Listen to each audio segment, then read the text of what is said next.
Hello, everyone. Good evening. This is the Black Diamond Call for Monday, the 26th of June, 2017. I am John Lavinia, your host, as I am each week here on the Black Diamond Call. And very excited about our new people. We do have a bunch of new people who have just recently gotten started here with Digital Altitude. And regardless of what team you're on or what country you're from or what time zone you're in, I am so glad to share the message of all the things that are possible here with your online business. And of course, here on the Black Diamond Call, where we let loose each week and talk about things that have gotten us to the top. And in this case, I'm going to be my own guest speaker tonight. I was actually attempting to nail down one guy, one of our top earners here, who I've not heard back from yet today. He must be out living the lifestyle. But we are going to be having lots of different people that come out on this call and all of our calls, as you know, to share their insights. And of course, this call is similar in that way, but different in the way that we tend to not pull any punches on this call. We just kind of say it the way it is, and we do open it up at the end for questions and comments. So if you are tuning in live, we will have that session at the end.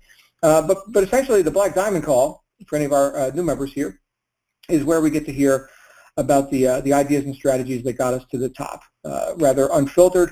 And this is something that I've been doing in various formats since 2003. So this is a bit of a tradition. So anyway, I want to welcome everybody. The rules are take what you like and leave the rest. You're going to hear my opinion on stuff, see how this works into your life and into your business, see how it's usable for you. And if it's not usable for you, then go use something else. But do something. That's the point, is do something with this data. Do something with this information. And of course, as I always say, if I say anything that offends you, you'll get over it. That's just our disclaimer. So that being said, we're going to get into our topic tonight. Let me welcome our guest speaker. Tonight we got John Lavinia. Hooray. Oh, thank you. Thank you for the introduction. Okay, cool. So what I'm talking about tonight is something that I heard a guy named Albert Gray talk about back in the 50s. Actually, I wasn't around in the 50s, at least not as John Lavinia. I was born in 1970, but I got a transcript of a speech that took place back in the 1950s. This was a guy named Albert E.N. Gray, who was a big shot in the Prudential Insurance Company. And he gave a speech called The Common Denominator of Success. Some of you may have heard of this. If you're here with me live and you've heard of this before, go ahead and type in the chat roll so I know how many of you are already exposed to this. And, if not, then I'm going to give you the full dissertation. But there's one piece of this speech that I wanted to focus on tonight. Anybody ever heard of this? Albert E.N. Gray and his famous, at least famous at the time, speech about the common denominator of success. I see no takers. Nobody. Let's see here. No. Okay. Dominic says no. Robert says no. The answer is no. Okay, so we're going to take it from the top on this. This is fun. I've referenced this speech before, but I'm going to give you, I suppose, a review for any of you who might be listening on the podcast. You've heard me reference this before. And then for all of our people joining us here live have never heard about this, this is pretty damn spectacular, what this guy talked about. And I'm going to paraphrase. I'm not going to read from the transcript, although I suppose I could, but I've read it enough to know exactly where I want to go with this and the most vital points that I've taken from it. Anyway, he was talking to this group of insurance people about the common denominator of success. He said that he wanted to understand if there was a common denominator of success, and it would have to be universally applicable. In other words, it would have to apply to all people who have ever been successful at anything, not just what we're doing here with selling insurance and whatever. But it has to, this has to be more like a law, not just like some arbitrarily applicable thing that may or may not work depending on your circumstances. He wanted something solid. And he said, because that's what I was looking for, that's what I found. Because after all, the big thing in that world and also in our world, in direct sales, the big factor that people who are team leaders, sales managers, things like that, the big factor is people.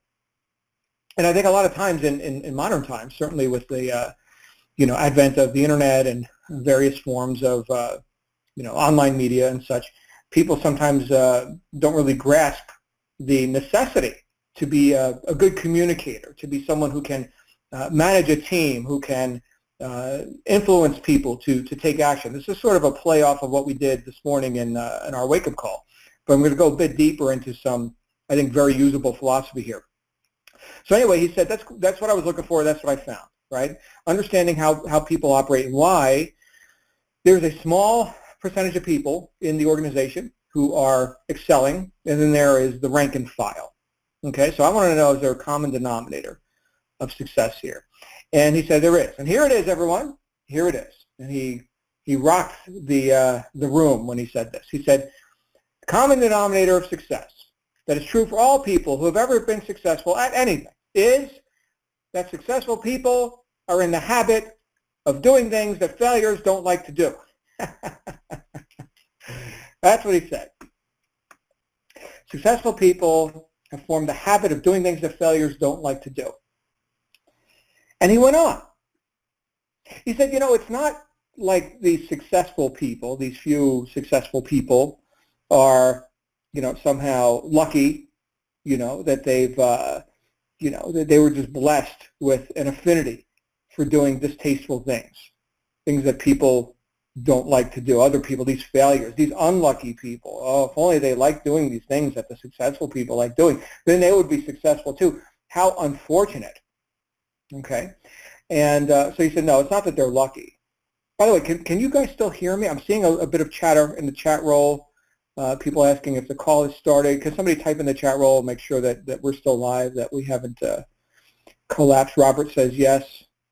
Anonymous says yes. Okay, very good. I'm assuming that's yes to me and the question that I just posed to the group. So, he was saying it's not like the successful people are lucky that they just like doing these things. They don't like doing them either. Like in that world, there was a lot of cold calling going on. Now, does anyone here enjoy cold calling? If you do, we'll have you out and you can host a call and you can talk all about that. Actually, that's why we're in marketing. I would say everyone is because we're more interested in talking to people who are inbound, raising their hand and saying, oh, I want more information. I'm answering an advertisement. I'm going to chase you now. I want you to give me information rather than you chasing me all around. But that was the world that these people were in, was one of cold calling, dialing 200 cold prospects per day, or cold public, basically. They weren't even prospects. They barely qualified as leads. Grab the white pages, I suppose. Actually, I've seen people do that. I've seen people grab the white pages. Evelyn's saying, I can hear but can't see the screen. There's nothing to see, Evelyn. This is an audio broadcast today. So Wednesday nights, we have our On the Rise webinars where you get a video, and also Tuesdays on our Basecamp webinar. This is just me running my mouth. I suppose I could turn my camera on, but I need a shave. So I'm not going to do that. I'm not going to subject you all to that. It's bad enough I subject my coaching students to that. Hey, that's one of the aspects of the online marketing lifestyle, shaving optional. Anyway, bathing too. I have done that though. So back to our point. He was talking about how these successful people don't like doing these things, right? And my tangent was that we don't have to do cold calling. Thankfully, I probably wouldn't be in a business like this if I had to do cold calling. We know more about direct response advertising now, right? That's where someone says, yes, here's my email address, give me more information. Show me the video, show me the free report, give me a trial membership, give me some coaching, do something for me. I'm raising my hand here. So we don't have to cold call. Anyway, these people were doing a lot of stuff they didn't like to do. And his point was that successful people have formed the habit of doing these things even though they don't like doing them. Even though they don't like doing them. Why? Why would they do that? And he said the reason why is because they subordinate their preferences about pleasing methods or unpleasing methods. They subordinate that for pleasing results. Pleasing results are higher in the hierarchy of importances to these successful people. They are higher than whether or not they're enjoying the methods. Right? Think about that. So I want my goal. I've got this goal, you see, and the goal is to make $1 million, buy a Lamborghini, to do this and that and such, and travel the world, and whatever your goals happen to be.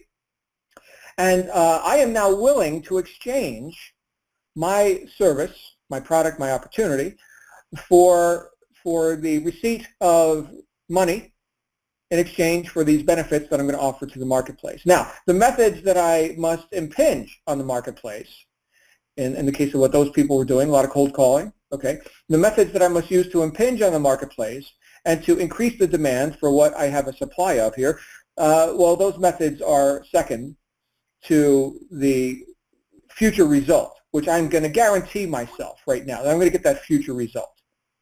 I'm going to go ahead and take care of business. Oh, I don't like doing those things. Well, you know what? Nobody else likes doing those either. So, you know what? Let me do those things. Let me do those things. Let me pick up the phone. Let me, in our case, let me learn online marketing. Let me do, email follow-ups. Let me go ahead and create ad campaigns and maybe videos and content. Some people like to blog. Some people like, search engine optimization. There's lots of different things you could do, and they all work. The point is that you're going to do them, and that you have an interest in them, which means you've got an aptitude for that. This is something I wrote about in my first book, Interest Renders Aptitude. If you weren't interested, you wouldn't be here, right? If you weren't interested in the spoils of success, well, then you wouldn't be in a program that just reeks of success, like what we've got here, right? There's a lot of things that you could do as a dilettante, as a weekender, as a hobbyist, which do not have nearly the magnitude of the results that we can have with something like what we've got here. Okay, so you opted for this. You obviously have an interest in this online marketing lifestyle and being a successful entrepreneur. Okay, and because you've got an interest in that, you've got an inborn aptitude to do that, right? You would not have an interest in something you didn't have an aptitude for. For example, and this is another example I gave in my first book, trigonometry.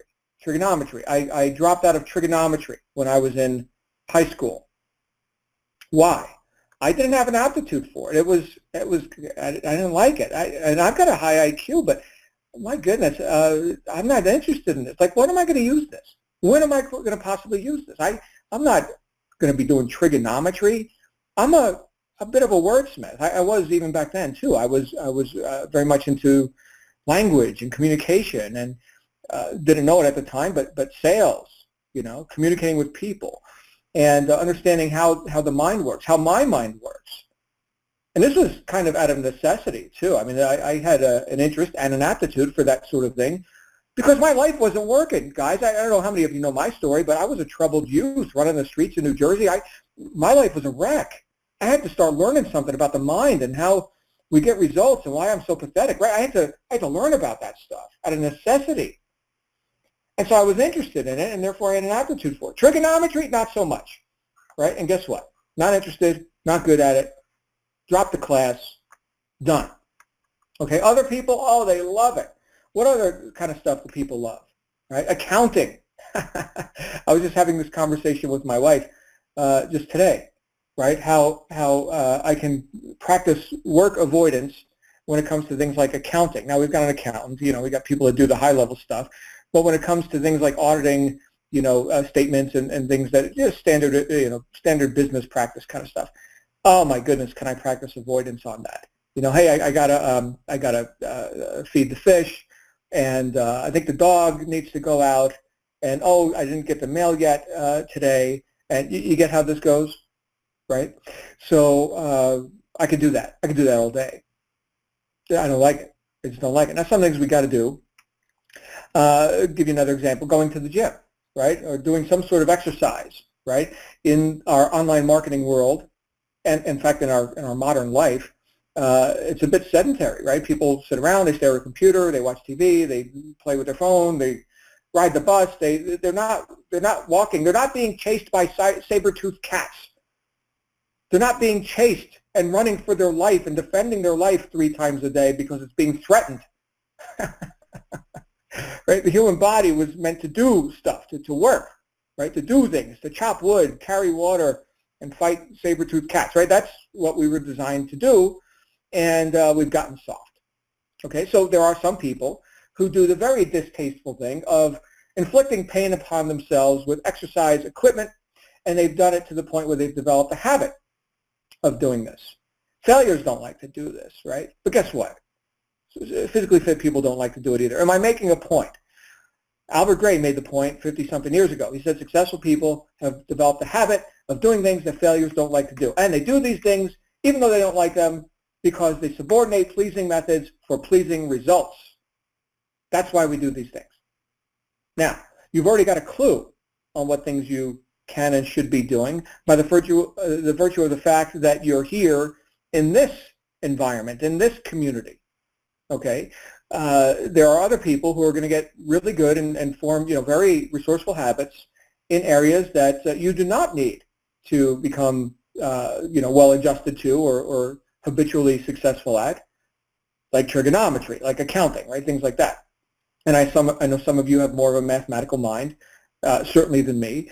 But the things that you got to get good at are things that you're going to learn and are learning in the curriculum. Things like Base, Rise, Ascend, Peak, Apex, Social Media Marketing University, community webinars and such, like we do on Wednesday nights with On the Rise. So all that stuff, right? So these are pointers, right? Pointing you at the things that you could get good at. Now you're not going to do all of them, but you're going to get really good at something. Case in point, Jason Stone, who I mentioned this morning. Okay, $1 million, not just producer, but $1 million commission earner, right here inside the Digital Altitude online business system. And he's gotten really good, among the best in the world, maybe the best in the world at Instagram marketing. And he's got trainings. You can go watch his trainings and all this.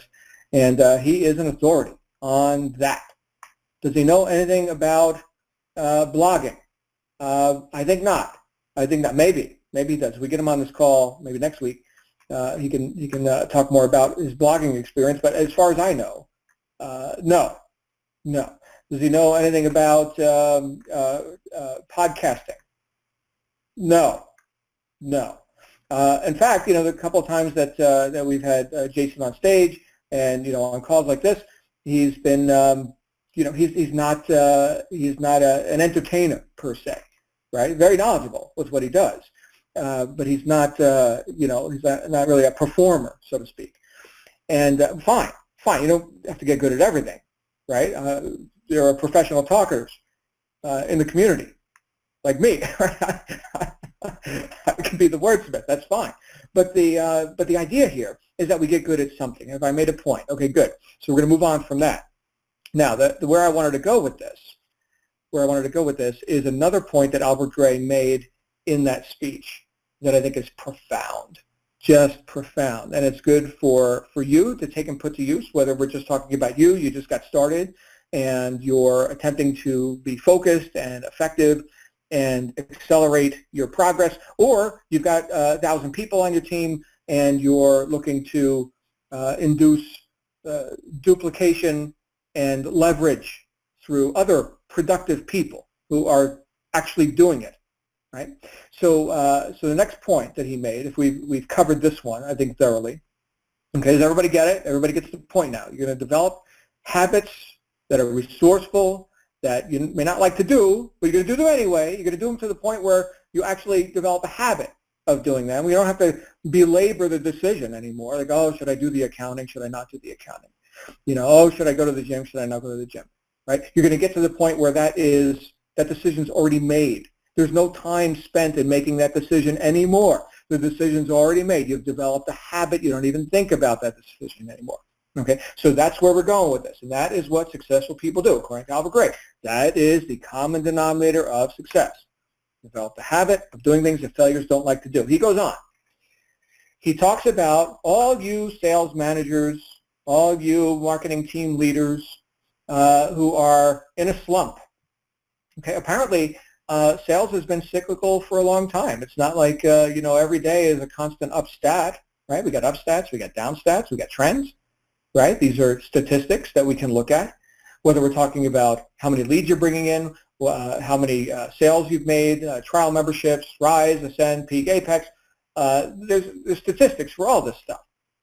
And you can and should know them, right? If you're brand new, the first statistic would be leads. How many leads have you generated this day, this week, this month, right? That's a good metric for you to understand. Okay, and so then you can see trends, up trends and down trends, and that's all just very simple statistics. And so what he said is, now all you sales managers here, if you're experiencing a slump, like if your team is not producing to the extent that you think they should. He said, don't precipitate competition. You're not going to bludgeon people or get them to work by force or by creating some sort of a competitive environment where it's one versus the other. I mean, sales contests are good, and prizes and all that. We do that here in DA. That's very nice. Last one, Michael Force gave away Tesla and motorcycles and all this other great stuff. Very nice. Okay, so that's fun. Games are good. Okay, we like games. We like playing games, don't we? Yeah, of course. So we can have games, but to get people out of a slump, he said, here's what you do: get them refocused on purpose. If your mission is to increase production, right, as the team leader, the sales manager, the organizational exec, whatever, get people refocused on their purpose. Why are we here, everybody? That's the question. Why are we here?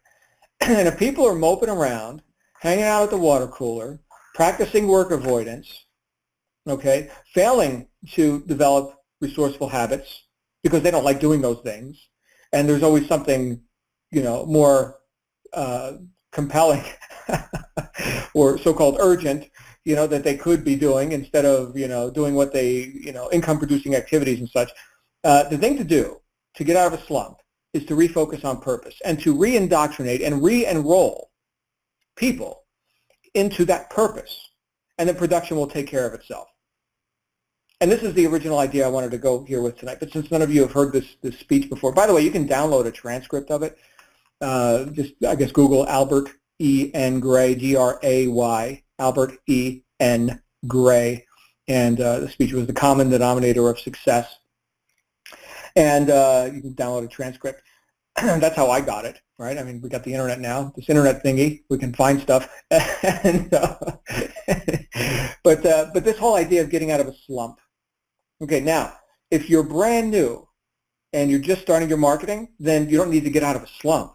Okay, you are in a state of what we would call non-existence as far as marketing stats are concerned.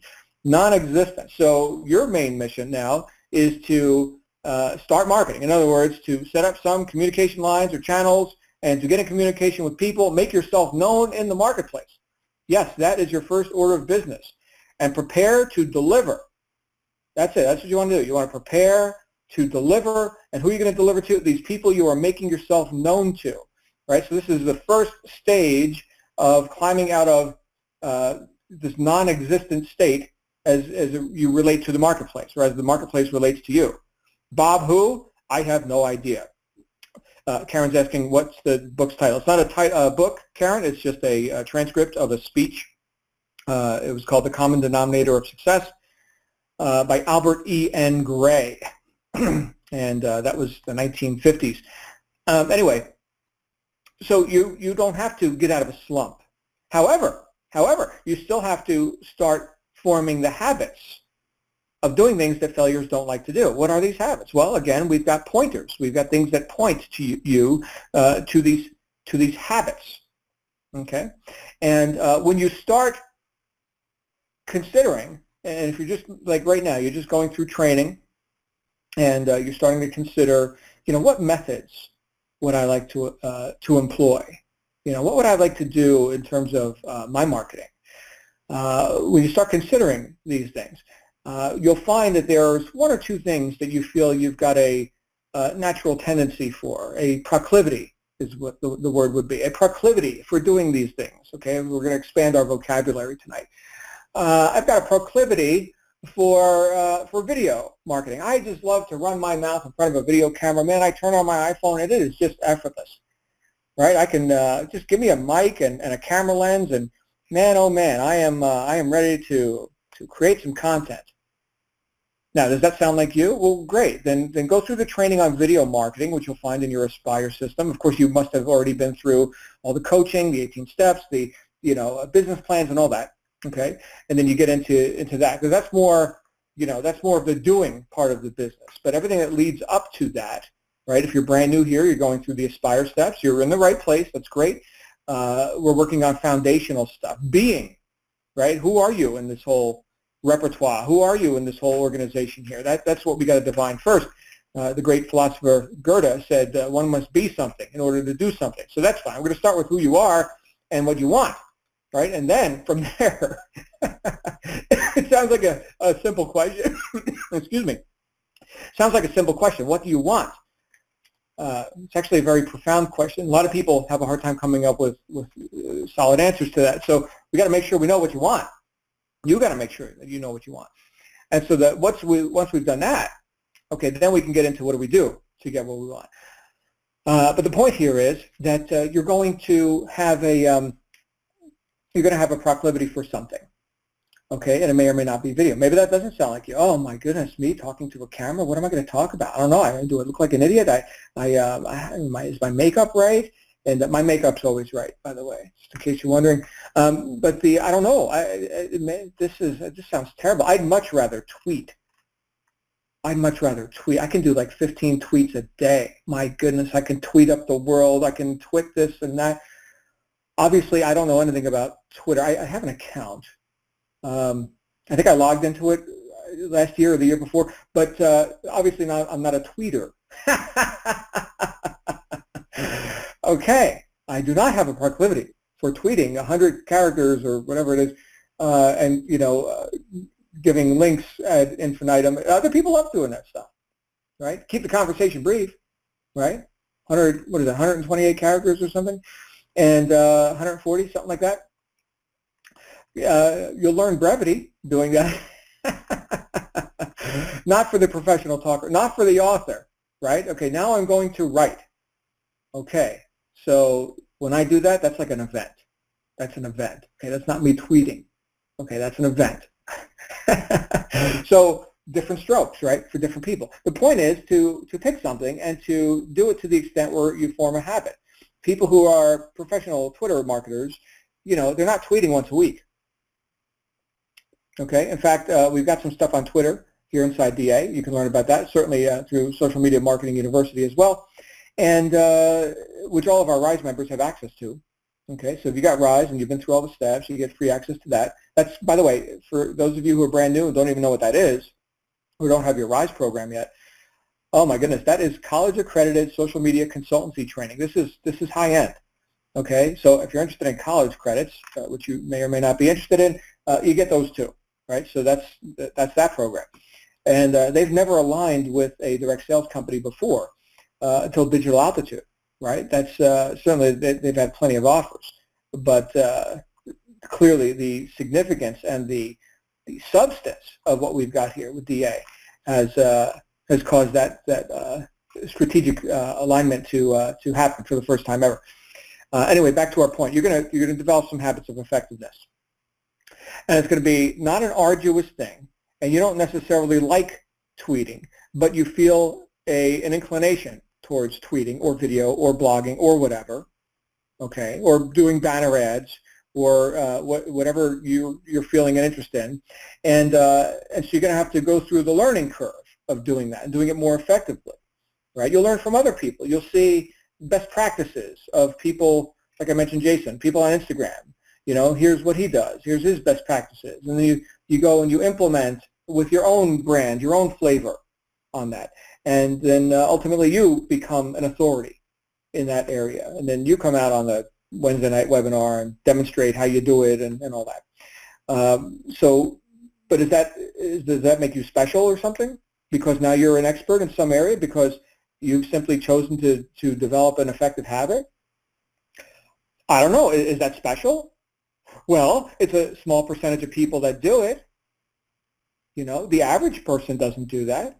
The average failure, right? Think about this. Average, by definition, is unremarkable. We're here to get remarkable results. So don't be average. Be anything but that. Be remarkable, right? Be not average. And that will occur as you're somehow special. You're special. And people will put you on a pedestal, whether you like it or not. And but all you really did was have some integrity and do what you said you were going to do. Pick a method, get good at it to the point where you've developed a habit, and now you're an authority in that area. And by the way, this does not have to take a long time. It's not like there's so much competition that you're going to have this uphill climb. First of all, you're in a business that requires the human touch. I relayed this a little bit earlier today on the wake-up call. You've got an opportunity here, which reveals the glaringly obvious fact that you are needed. If you were not needed, there would be no opportunity here for you. So there's something about an individual or a personal touch that is necessary in this whole marketing, top-tier direct sales world, right? Otherwise, you wouldn't be needed. There'd be no opportunity here for you. People could just go to the store and do it, buy it, whatever. They don't need you, okay? But you're needed. So you make a decision to become an authority in some method. Certainly, that's going to be your unique brand that will emerge from that. That's not something that can be easily copied, right? In fact, Ralph Waldo Emerson, another great philosopher, said, envy is ignorance, imitation is suicide. So there are people, probably right now, there are people who are trying to imitate top earners in this or other programs and attempting to, I'm sure there are people right now who are attempting to be John Lavenio, right? And to write like I do and to speak like I do and do the things that I do. Well, I've heard it before. I've heard it from people who said, you know what, I just dropped the act. I stopped pretending and I started being myself, and man, things started opening up. I thought I wanted to be, just like so-and-so or just like you, John. And then I realized, my audience is different. And they were really, liking my stuff. But for as long as I was pretending, my goodness, I was killing myself. And it was arduous, and it was hard, and it didn't work. It sucked. Okay, now I'm being myself, and I'm attracting the ideal target audience, right? So consider that.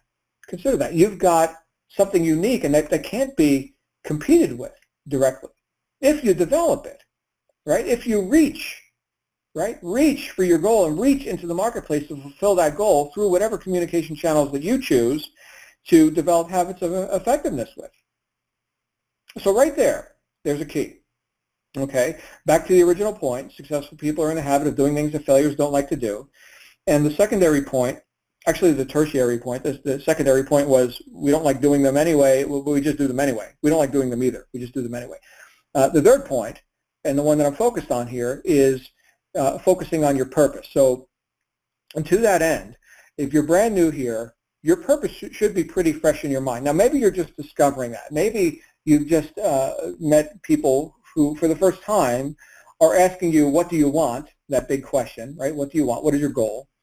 And for the first time, you're experiencing communication with somebody who is not antagonistic to that goal or is going to invalidate those goals and purposes because they feel threatened by you. I mean, who are you to make $10,000, $20,000 a month?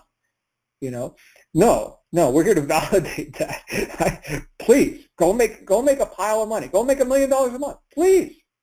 Right? Does your success story help all of us? Absolutely it does. Does it help the person who right now is working a job and they're just wondering if success is even possible? I'll tell you what, my friends, you'll never help the poor by being one of them. Go make a pile of money. Go make a spectacle of yourself. Please. Right? Everyone here is going to validate and endorse your goals, your purposes, and that may be something new for you, especially if you've been in an environment which has been chronically antagonistic to your goals, right? People feeling threatened by you reaching above mediocrity. How dare you make us all look bad like that, not good enough for you or something. People, what people tend to do is they tend to read their autobiography into other people's lives, right? So like because you've got motivation, right, and they don't, you're breaking the social agreement which they've gone into agreement with, and you apparently are disagreeing with, and that agreement is that we can all be mediocre together and have this tacit consent, which means an unspoken agreement here, where I won't hold you to account for your mediocrity as long as you don't hold me to account for mine. And here you go, climbing out of the crab bucket, right? Like the proverbial crabs in the bucket. Anybody who's never seen crabs in a bucket, I grew up on the East Coast. We used to pull crabs out of the bay, Barnegat Bay in New Jersey. We'd go get crabs, and kind of crabs you eat. And we would get them and put them in a bucket, and like a bushel, like a wooden or wicker bushel, and they could climb out. You see, but if you have one, they can climb out. But if you got more than one in there, so you got to have at least two. And then they claw onto each other, and they pull themselves back in. I would cover them anyway because I have seen a crab bite somebody, and it's a bloody mess. But the idea here is that the whole crabs in the bucket metaphor. You're climbing out of the bucket. You're breaking the social norms, and we're endorsing that. I'm endorsing that right now. I'm here to validate your goals and tell you, yes, let's get that done. In fact, can I help? Can I help you do that? Can we all help you do that? My goodness, why do we host these calls every day, except on weekends, right? Why do we do this, right? Is it because I like to hear myself talk? Sometimes, I guess I do, but talk to myself sometimes.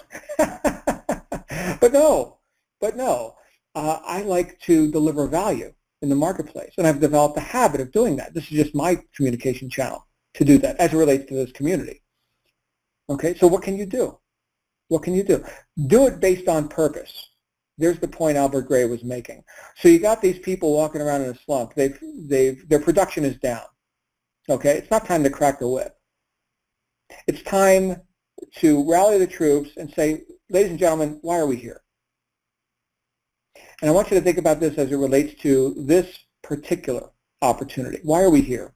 Are you here to make money? Yes, of course you're here to make money. That's fine. And I know we can go on a philosophical tangent here where we can talk about, we're providing service, and, the main focus of your goals shouldn't be the money. And yes, I get all that. And as a person who has studied philosophy for 30 years, I could talk ad infinitum about that. But unapologetically, yes, we're here to make money, of course. But the route to getting to the money has to be the purpose. Now, there's a couple of purposes that you could put your attention on. One, I would say, would be internal, and one would be external. Internal to you and external to not you. The internal one would be the answer to the question, what do you want? And now we've identified goals, and now we've identified, in this case, experiences that you want to have. I want to have the experience of owning and driving the BMW 7 Series, black with gray leather and, the wood steering wheel and blah, blah, blah, whatever you want, okay? So that would be a goal, and that is a milestone on the route to you being purposeful and living the lifestyle that you choose to live for yourself, your family, right? So that's just one experience that you could have. Okay, now, does that require money? Here's where we get into the make money part. Yes, guess what? It requires money. Auto manufacturers and dealers accept money in exchange for you having the experience of owning and driving this car. So again, unapologetically, we're going to make some money. So that is also a purposeful thing. Driving the car is a purposeful thing. Okay, you're here to enjoy life, right? That's a purposeful thing. You're here to have the experience, a deliberately chosen experience, self-determined by you, and not dictated by some corporate agenda or boss or whatever, right? You get to have goals and fulfill those goals. That is a very purposeful thing. Okay, and yes, money is a part of that. That's what we use to exchange for products and services in the marketplace. Okay, so that's all very nice, very purposeful. The external or exterior purpose can and should be something that does, in fact, empower others. Now, here's the big question, and this is where I think a lot of people get tripped up. You getting the BMW or the Maserati or whatever you want, right, or having the experience of the abundant lifestyle, the nice house, the trips, the vacations, whatever you want to experience. Does that serve the marketplace? Yes or no? In fact, you could type in the chat roll, does that serve the marketplace? You being successful, you driving Lamborghinis, does that serve others who are not you? Yes or no? Nobody's answering. It's like a trick question. A trick question here. Karen says, no, that satisfies me. Teresa, Karen, no. Lynn, yes, somewhat. Stephanie, yes. Okay, so we got 50-50 split here. Rebecca, yes. All right, the scales are tilting toward yes. Okay, here's where we're going to go. Okay, yes, overwhelming yeses now. Okay, here's where we're going with this. The answer is yes, and here's why. Well, I'm just some guy working a job. I don't know. I mean, it sucks and all, but you know, it's my lot in life. And you know, I'm just like all these other people. There's the tacit consent again, right? I'm just like all these other people who know their limitations. You know, I'm just going to stay in line like a good cow on the pasture and wait for the slaughter. Okay? And I'm going to drive my broke mobile home after work, and I'm going to, you know, go watch TV. But what happened today? What happened today? I was sitting at this traffic light, and I saw this rich bastard in their BMW, and they waved at me. They seemed happy. They, you know, I looked at them in judgment, and they just kind of, you know, looked back, you know, peace symbol. Hey, hope you're having a great day, whatever. Maybe rich people aren't all bad. You know, maybe this person knows something. And, you know, I saw their personalized license plate, which had, you know, this thing on it. I wonder if there's a .com with that.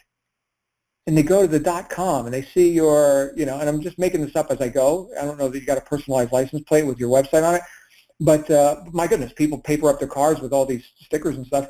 I don't, but some people do. You can advertise, right, in a company vehicle, right? You got to have, you can have your, you know, your company branding all over it if you like. You know, what was the one that was very popular for a while? Lose weight now, ask me how, something like that. So, so yeah, so now you've just impinged on someone. You didn't even expect to do it, but you just showed up as an example, and this was a very thin one, okay? But you just showed up as an example of not only abundance, but of, you know, perhaps accessibility. But maybe I could have that too. And then right there, as soon as you demonstrate an example of someone, you know, having the experience that another person wants to have but has been denying themselves. Keep in mind, there's no victims here, only volunteers. They've been denying themselves that experience because they've been in a state of agreement with some corporate agenda and the lack and limitation that is commonplace and omnipresent in their work environment. Well, now you just showed up and induced some disagreement with that. Have you not served them? You have. Now, they may or may not get in communication with you or find your website or whatever. Maybe the car thing was a bad example. Maybe you're wearing the nice wristwatch and you're in the store and the person comments and you're friendly, you're amicable, and you say, hey, by the way, you know, go check out, you know, such and such.com. You know, that's how I monetize, you know, my life and buy nice wristwatches like this or Gucci bags or whatever, right? Unapologetically. Now, I'm not saying you need to be ostentatious and flash around, hey, look at my Lamborghini, look at my Rolex, look at my this, look at my that. I know people like that, and it gets a little bit obnoxious. But you know, it's not just about the stuff, right? It's about you being attractive to people. Are nice cars attractive to people? Yes, we pay more for them. Are you know, nice you know, experiences that you have? You're posting the pictures of the exotic trip to Dominican Republic, like we just went to, or wherever, right? You're living the online marketing lifestyle. You're posting that on Facebook. Okay, is that something you need to apologize for, or is that something that will attract other people who are at least hopeful that something like that could exist? My goodness, I mentioned Jason Stone earlier. His whole Instagram presence is that, right? Millionaire mentor. Look at the Lamborghini. Look at the lifestyle. You know, inspiring quotes, palm trees, you know, coconuts, all that. So does that inspire people? Yes. Yes, it does. They're in their cubicle, man. They're doing the Dilbert thing. And if they see that and start to have at least some hope that maybe that could be possible for them too, now you've just done a service. Now you've just given the crab in the bucket the idea that there's something outside of the bucket and that it is real. And it could be real for them. Now, how many examples do we need to start to espouse the idea that this could be available for me too. I can tell you most people need example after example after example after example because they're so indoctrinated into their current known condition, which they believe is the cause. Conditions and circumstances are the cause. I'm not the cause. No, my job, my spouse, my education, my location physically and the planet, my luck or lack of luck, my current funds or lack of funds, what I have or don't have. That's in control. Not me. I'm not in control. I don't get to make these choices. I have to. I have to. People go through their life with have tos. Have tos. How does that feel? This is called modern day slavery, my friends, and to some degree you were born into it. I don't want to get on the political rant with unapportioned taxation and things like that. But as an entrepreneur, I'm sensitive to these things, and as a freedom-loving American and all that. But the idea that you can now be cause in someone else's life who's looking around outside of themselves for causes, right? They're not responsible. They're just a victim. But now you could be cause for someone to look outside of themselves and see a new possibility. Is that not service that you're providing? Yes, it is. Yes, it is. Now, is it not part of your purpose, or one of your purposes, the external, the exterior one, to empower others to get what they want? I mean, if you're marketing an income opportunity, are you not in the business of empowering others to get what they want? Why the hell else would you be here? That's what you're here to do, to demonstrate the possibilities that are available to others and to indoctrinate them into what actions they could take if they're actually serious about having those experiences themselves. That's what you're here to do. I see Tim mentioning the Matrix movie. Yes, to offer the red pill.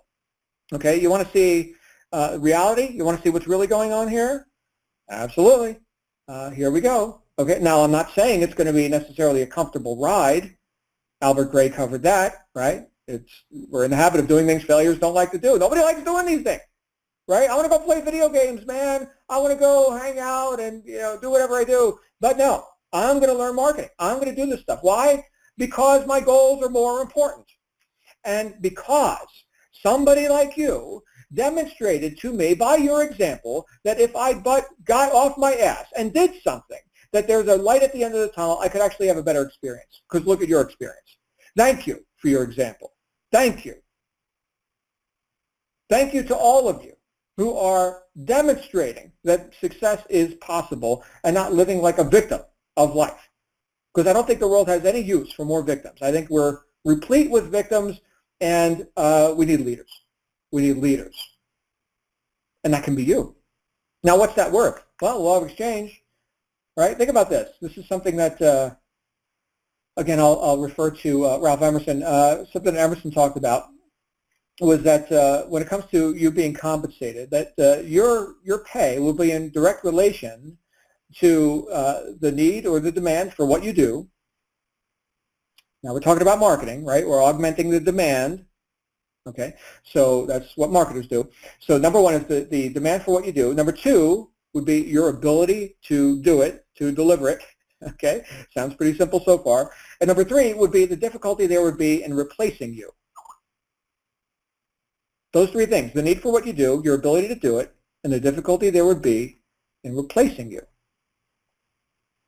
Now, as you build your brand, as you build your influence in the online marketplace, not only are you increasing the demand for what you do, in this case you offer an opportunity, you've got marketing courses, you do the things that set people free from the corporate rat race, let's say. Okay, great.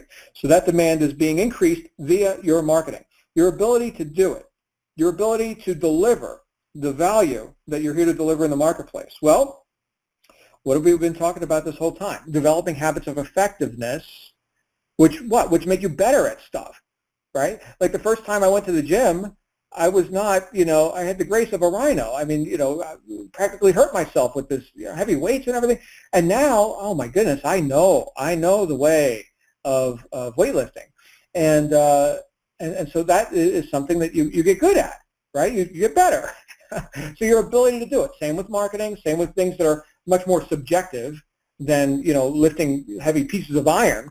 Okay, but still, it's still valid, right? You brush your teeth, with your right hand, I'm guessing. Even lefties typically brush their teeth with their right hand, which is an interesting phenomenon.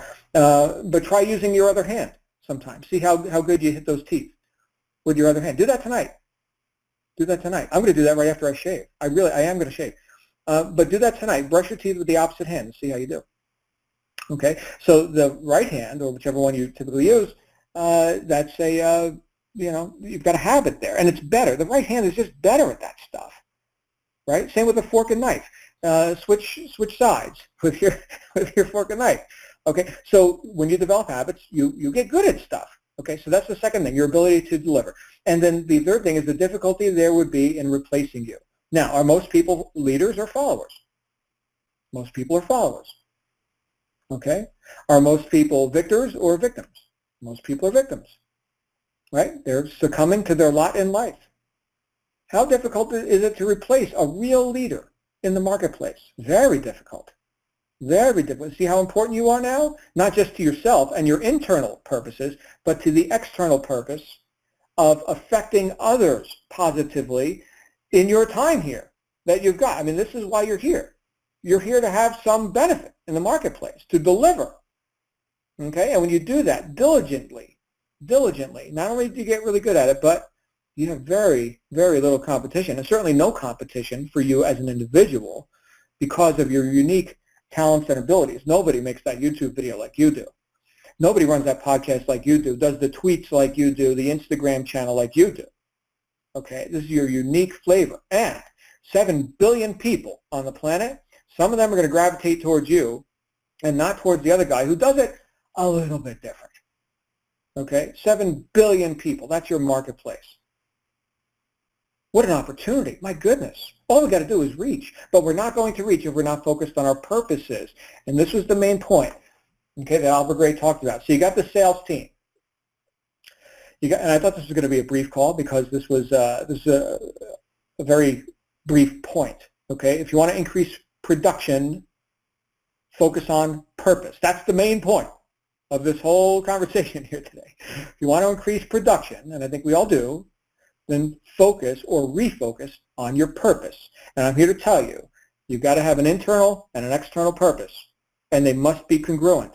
And if there's any question in your mind, and this is why I brought it up before, okay, if there's any question in your mind about the worthiness or the nobility of you actually living an abundant life, right, like somehow that's not benefiting others, let's go ahead and get rid of that idea right now. Right now. They're building BMWs for somebody. For you, maybe. It's your decision, right? But is that something you need to apologize for?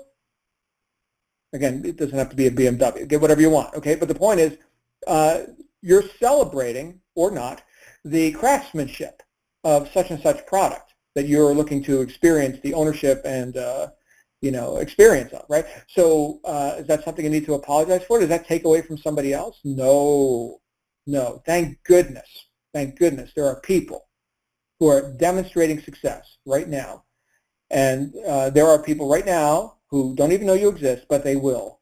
They will, because you reach into the marketplace and make the benefits known. Make the reality of the successful entrepreneur lifestyle. Make it known as you make yourself known in the marketplace, because it's a purposeful thing for you to do without apology and without second thought and without hesitation. It is a purposeful thing for you to do.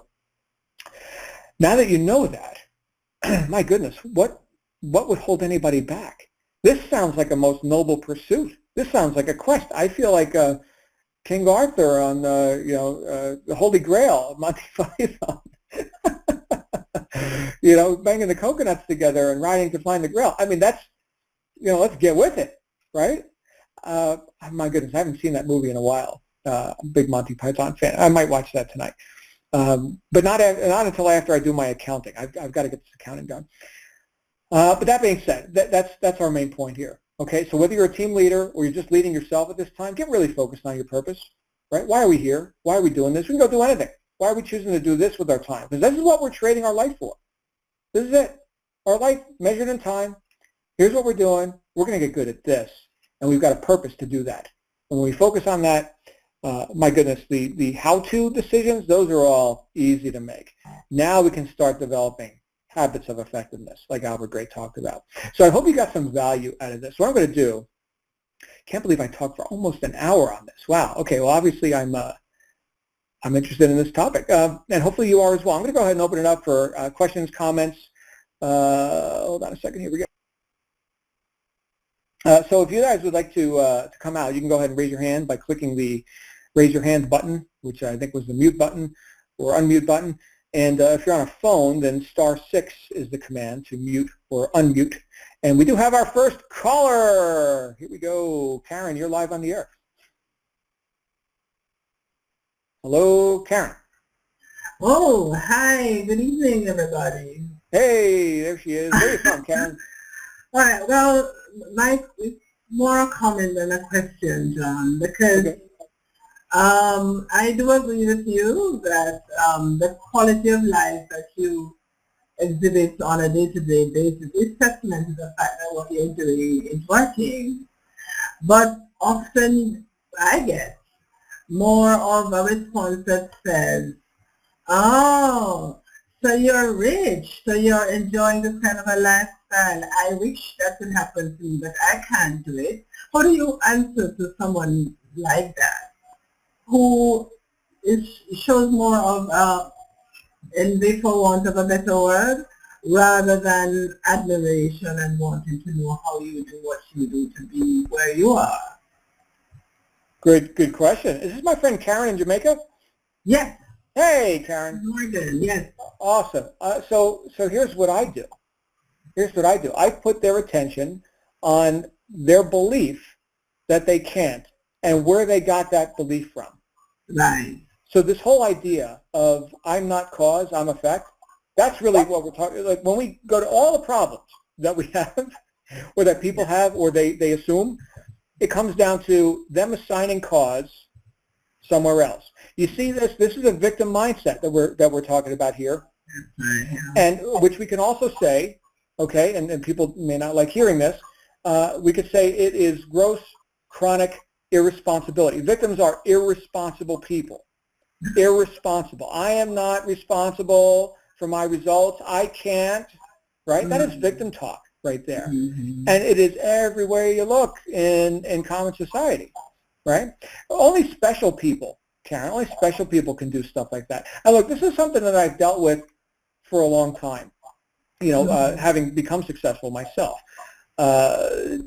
People putting a pedestal and saying, well, this is, of course you can, John, And again, Karen, this is why your success story and that of the newer marketer is so vital, because the newcomer or the guest may look and say, well, yeah, of course, John Lavinia, Jason Stone, Michael Forrest, special people, they're already successful. I can't do what they do. Well, I can put their attention on the fact, the glaringly obvious fact that I wasn't born like this. Right. So that's what is that? That's a statement of recapturing responsibility. Yes, I couldn't either, Mr. and Mrs. Skeptic. I couldn't either. And for as long as I believed I couldn't, I didn't. And then when I saw enough examples of people like me, finally, having success and everything, then I decided to be like me. Then I decided to be like those successful people who had come before me, because after all, they keep showing up in my life. And why do they keep showing up? Just like Albert Gray said, because that's what I was looking for, that's what I found. Well, guess what I was looking for? I was looking for success. Now, all of us have a drive towards survival and greater expression. Trees grow up, right? That's why they're surviving. They're reaching towards the sky. People, make progress until they stop making progress because it's been beaten out of them. The hope, the desires, the dreams, the purposes have been beaten out of them. And so if I can get in communication with somebody who wants to offer me a challenge like that, oh, that's an wide open door for me to just do a little counseling and say, my friend, who sold you that idea? You need to get a refund on that idea. That is bad. I mean, I grew up in the gutter. I got friends who are dead. They overdosed, right? Or they're in prison. So why me? Why did I make it out of the gutter? That's a good question. So you see, this whole idea of telling stories that can prove your point, kind of like a parable, right? You can get into a parable of, just something from your life or from one of the successful people that you're modeling here in the community.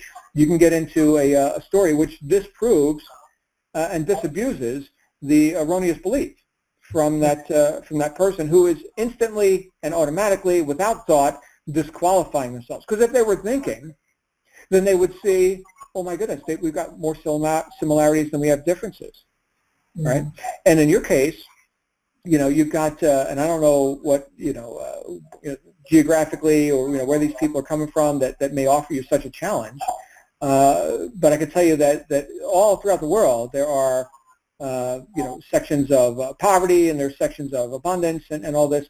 And so regardless of the geographic location that we're talking about, because I do hear this a lot from people who are outside of the United States, and other, places where commercialism seems, more obvious, like you might hear this, like perhaps in a farming community or something where it's, we're just chopping wood and carrying water and things like that.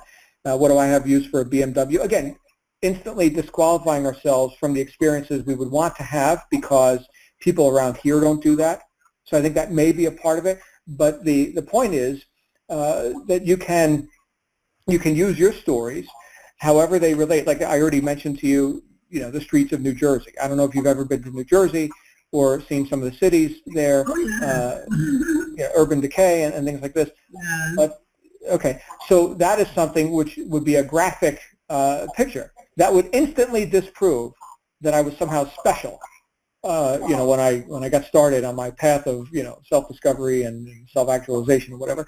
So that's sort of a story, right? Which I already told on this call. Okay, a very brief version of it, but I think that right there takes care of such assumptions, because that's what all they are, is assumptions. And the first rule of business is assume nothing. Assume nothing. So we got to get people off of that right there. And then now they've at least got a shot, if they're but willing to go for what they want, which assumes they know what they want, which again is not a good assumption. So if you can get into communication with people about what they want and how there is really a light at the end of the tunnel, look at this example, look at that example, look at that example, and look at the humble beginnings. That's why your testimonial is so important. So important. People got to be able to relate.